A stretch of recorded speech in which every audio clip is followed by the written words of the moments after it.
Good evening. You are joining with Business Today on ChannelEye. Now, entrepreneurship is the key for a country's cash flow. When it comes to economy, the strong pillars we know as entrepreneurs are the ones who are actually withstanding all this pressure when it comes to circulating money and making sure that everything comes in order. On ChannelEye, we bring you Business Today to invite you and also to make sure that you understand business, that we share knowledge with you so that you can be the person that you want to be in the entrepreneurial sphere one day. So stay with us. This is Business Today.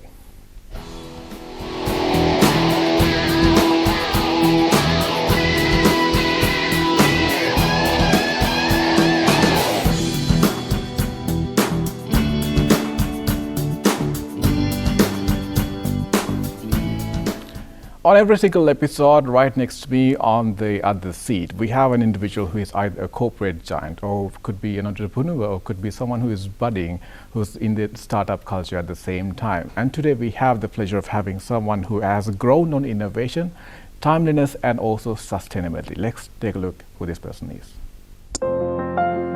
Sasiranga Silva is a lecturer at the Department of Mechanical Engineering at the University of Moratuwa and the founder and the CEO of Thermal R Industries Private Limited, a company that develops sustainable energy and transportation-based products and services. He has held positions in government and private organizations in developing regulations and standardizing the transport sector.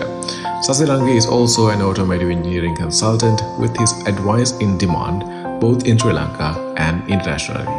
His profile and achievements: lecturer at University of Moratuwa 10 years, founder and CEO Thermal R Industries Private Limited, member of several automobile industry related government committees, United Nations grant winner at UNEP Low Carbon Lifestyles Challenge in March 2018 and top-up grant winner in September 2018. Project supervisor of Team Mora that won the CATIA Award for Excellence at the 43rd Tokyo Motor Show.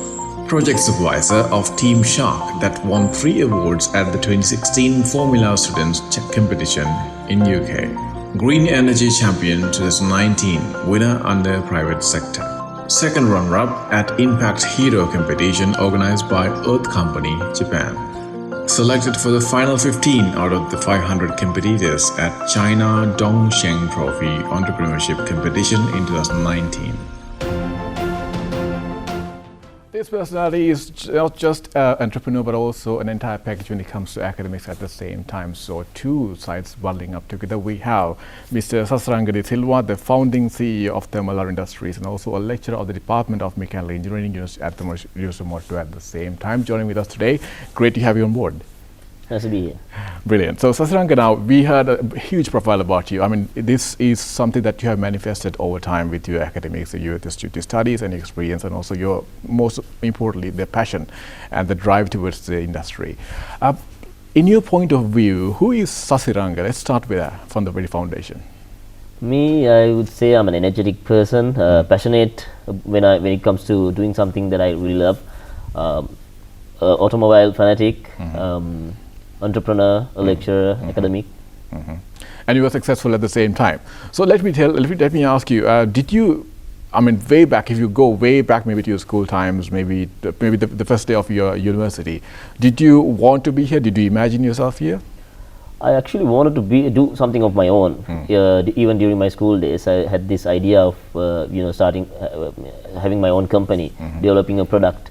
And since I had my passion towards automobiles, I studied automobile engineering. And then when I joined University of Moratuwa as an academic, I did narrowed down my research towards electric vehicles because that was where the world was heading. Yes. So ended up developing a number of products, and quite recently we introduced them to the market. Brilliant. Okay. So before we step into the business that you're running at the moment, let's speak for the students out there, those who are aspiring to be someone like you one day. They could be worried about the sort of market we have for the automobile engineers in Sri Lanka because we don't have that much of an industry going on here, but it's budding at the same time because of people like you.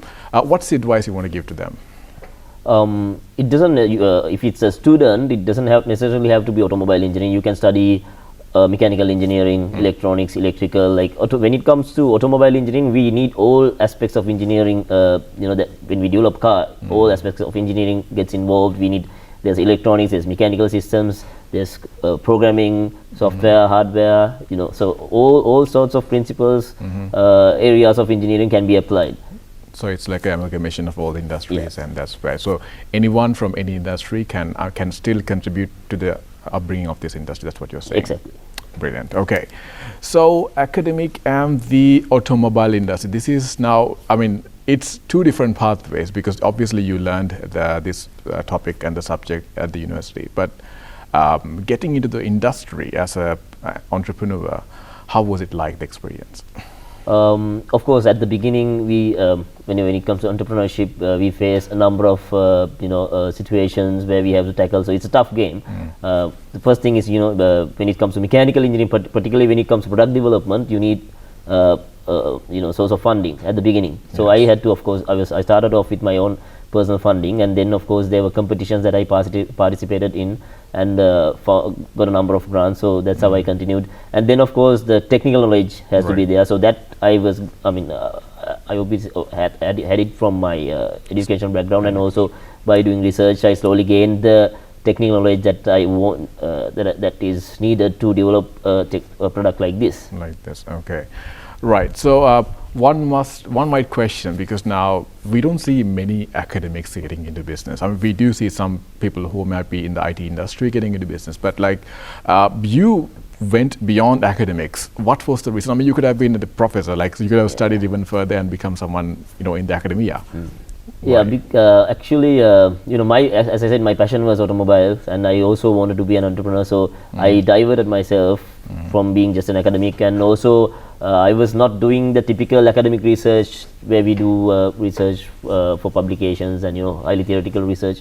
My research was basically based on product development. So at the university, of course, we started off with there was this old mini miner, and we converted that to electric, and then there was an old you converted that to electric? Yeah. Wow. So we did some research with that. There was a student project, so I was a supervisor. There was a team of students, and we did that. And then we carried on with doing some research with that mini miner, with the powertrain. So after that, there was this old three-wheel chassis in the automobile laboratory, and we got that and converted that to electric, and then we did some testing. So while I was doing that, I started because I wanted to develop a product from scratch, not just conversions, so that we can call that product properly made in Sri Lanka. Yeah. So on the side, we started developing this motorbike slowly, and it took us about 3-4 years to get it to this stage. So that is the motorbike that we recently introduced to the market.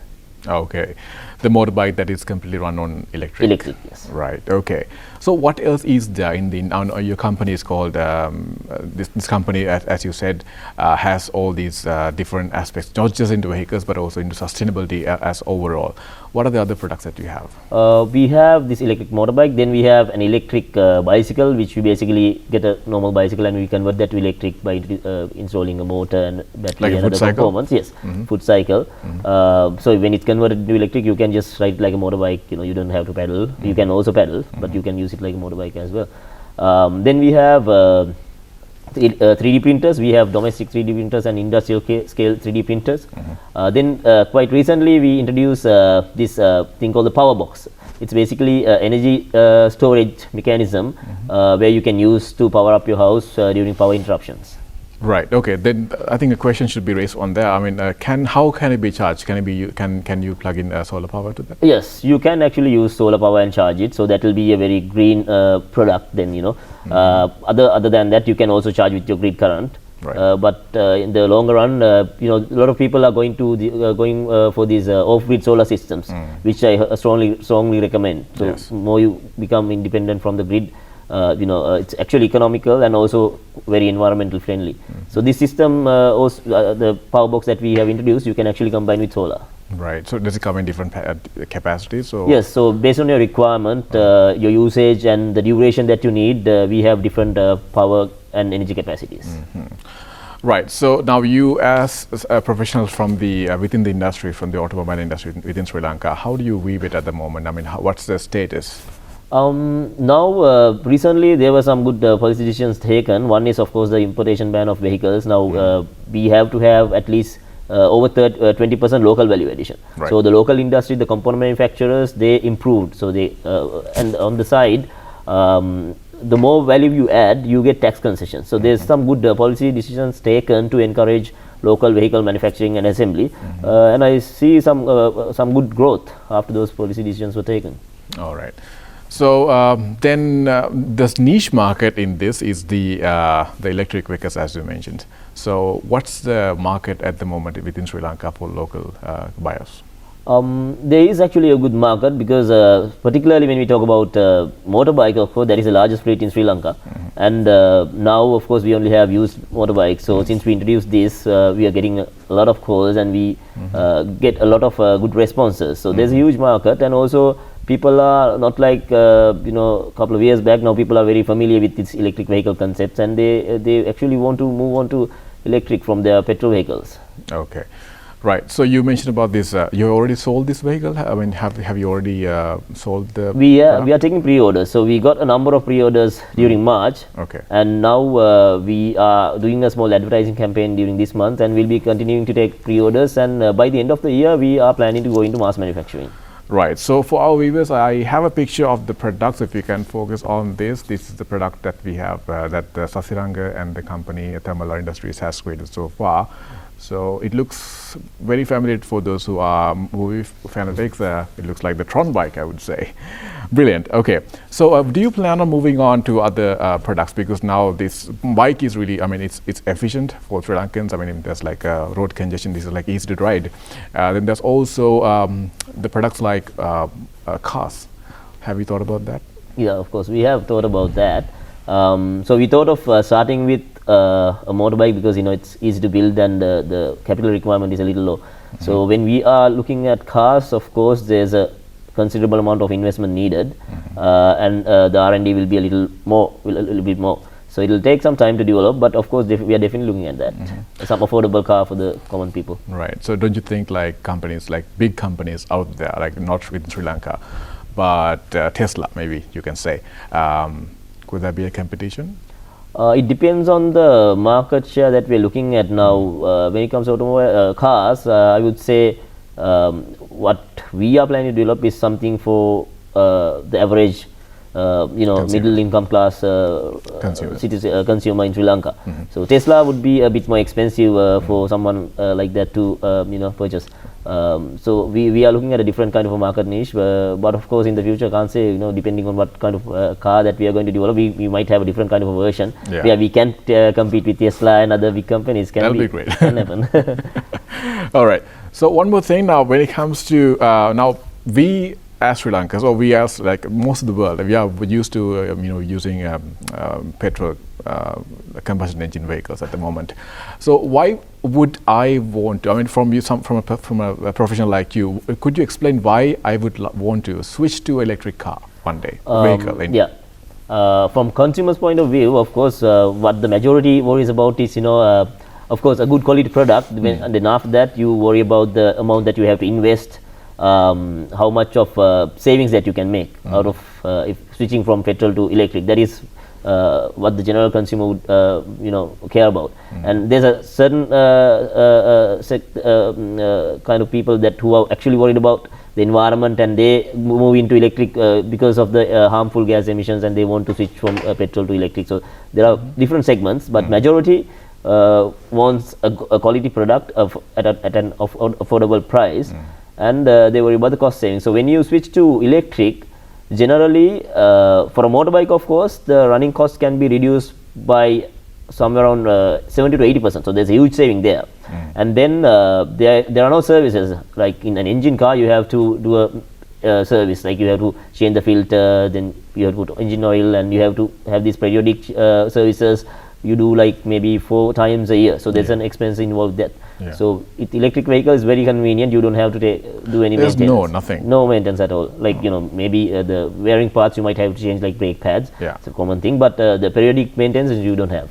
Okay, that's very interesting. I think that's very also economical as well, because like you mentioned, it's 70 to 80% of savings. Okay, great. So there's also this question now, if someone wants to, I mean, if there's a viewer who wants to pre-order the product at the moment, they will wonder about the how many miles or kilometers can it ride within one full charge cycle. Yeah, we have designed this to go 120 kilometers per charge. We did a small survey. So majority of the motorbike riders, they their maximum requirement was 100 kilometers. Generally, they do about 50 kilometers maximum because they go to work and come back and do shopping. So that's the requirement. There's a few segment who requires more mileage, but the thing is, battery is the most expensive component in this bike. So to get more mileage, you need to increase the battery capacity, and that will drastically affect the selling price of the product. So we have to maintain that as well. So we address the majority requirement, which is 100 kilometers. So we made it to have a range of 120 kilometers. Oh, that's really good for one charge. And what's the price range like these days? We have two versions. One starting with 4 kilowatt motor, and the other one with the 8 kilowatt motor. 4 kilowatt one is 6,80,000 rupees. 8 kilowatt motor is 7,95,000 rupees. So 8 kilowatt one is a more of a sporty kind of a looking bike with a bigger tire at the back, and the acceleration is better, the top speed is better. This number might sound quite big for like a motorbike, but when you look at the savings in the long run, like you mentioned, 80 to 70% is like once it accumulates, you're saving actually quite a lot. Right. Then there's also this misconception. I don't know if it's a misconception. Maybe it's up to you to prove it or not. People believe that things that are manufactured within the country are of low quality. It's like a myth. But everything that's imported is really good for some reason. Do you want to tackle that? Yeah, I mean, people actually have. I mean, I get a lot of responses from people, about this motorbike and its price tag. So generally, what they say is, why is it this much? Even when it's manufactured in Sri Lanka. So I don't think that, like, when it comes to manufacturing, building a product in Sri Lanka is quite tough because we don't have much things to source locally. Like for this motorbike, the battery and the motor are the two most expensive components we have to import. Lithium ion, we don't have suppliers here. So it's quite sensitive to the dollar rates, and so obviously to keep the price at a minimum, either we'll have to reduce the quality, or of course go into assembly. Like when it comes to manufacturing, it's quite difficult to maintain the price here with the quality. So what I wanted to do is have to build a quality product where we can actually approach foreign markets. So that is why the price tag came to that. Exactly the next question, because I was going to ask you that. Have you tried, maybe just testing the waters of the foreign markets at the moment? Yes, so since we marketed this last month, I got a number of responses from my friends in foreign countries, even in Europe, USA. So, but my initial idea is to, expand into, say, Southeast Asia. There's a huge market. So slowly we can actually approach. We have a very competitive product, so we can easily go into Europe and other developed countries as well. Absolutely. So then you'll have to go accordance with their quality standards at the same time. Yes, we when we build this bike, of course, we followed all there are standards. There's SAE standard, Society of Automotive Engineers. They have proper guidelines when it comes to building vehicles and motorbikes and transportation modes. All that is. So we have followed all these standards, so it's easier to approach foreign markets. Brilliant. Okay. Now, what's the production capacity like at the moment in Sri Lanka? There's a demand. I mean, if you look at the statistics, before COVID, there were about 25,000 motorbikes being registered every month. So there's a huge demand. Largest fleet is motorbikes, and then you have the three-wheelers. So there's a huge demand. So obviously, all this demand was sourced from other countries. So if you manufacture it here with considerable amount of local value addition, there's a lot of money that we can save. And directly will contribute to the growth of the economy. Right. So I think for the viewers out there who might be someone who could contribute to your business, I mean, do you have, not right now, maybe if you have any space for someone to contribute, maybe like you mentioned, there are certain supplies that you really require to build this product within Sri Lanka. I believe they can reach out to you through the website? Yes, they can contact me through the website. Our email address is there, the contact number is there. They can contact me, Okay. Right, let's speak about the industry within Sri Lanka, how it is like, because at the moment, you as an entrepreneur within this industry, you see what needs to be done, maybe the support that you require from different parties in the country. What would that be? Do you have anything like that? So as I said, government is actually trying to promote local manufacturing. So the Ministry of Industries, they are doing a lot of work, particularly on the automobile sector, because that's what I'm involved with. So policy wise, I can see a lot of support coming. Technology, of course, one thing is that we have the knowledge base. Of course, we have very capable graduates coming out every year. The thing is, there's a lot of brain drain as well. Over these 10 years, I have seen a lot of very skillful graduates leaving the country. So that is one major problem. So obviously, we can't blame them. Also, they don't have, there is no industry to cater their skills and talents. So they leave the country because there's nothing else to do. So one thing is that these things need to happen simultaneously. We have to build the industry, so this skilled labor will not go abroad. And the industry has to develop to a certain level where you can actually keep skillful people, pay enough salary so they won't leave. So these things need to happen simultaneously, and of course, particularly when it comes to automobile industry, you have to approach overseas market, because Sri Lanka is, if you go for mass scale production, I don't think there's enough. The market is big enough to sustain. That's so obviously, right. you have to build a product to approach overseas markets. Overseas markets, okay. So within the industry, as an industry person, what do you think we should do to bring this up? Of course, we need more entrepreneurs coming and creating jobs and supporting support the growth of the economy. That has to happen. We have to inculcate this idea from school days, I would say, because we have this traditional mindset where everybody just wants to get a degree and work, and now it's get a job. Yeah. That's what our parents also say. But now the mindset slowly changes. People with the social media, people are exposed to so many things. They know there is so many other things to do rather than just doing a job. So now I think slowly entrepreneurs are coming up. But in Sri Lanka, I think majority of the entrepreneurs come in the IT sector, where software development, app development, IT sector. Manufacturing is a little tough game, as I said. You need a capital to start off with. So that is there. So you need to have good skill to tackle all these problems. Right, brilliant. So then I think we should be thankful to you, because it's not just the product that you are developing, we are building up an entire, I would say, an empire of industry, because automobile industry is at the very lowest stage at the moment, but because of people like you, individuals like you, we can see it's budding up, it's trying to bloom, and that's great. So we thank you for joining in today for this program, when we had Mr. Sasiranga Silva, founder and CEO of Thermal Industries Private Limited, lecturer at the Department of Mechanical Engineering from the University of Monato, joining with us today. Thank you so much for joining in. Thank you. Brilliant. So our viewers, we hope that you enjoyed the program, and we shared with you some knowledge that will help you to become the entrepreneur that you want to be one day. We'll see you in the next episode. Have a good night.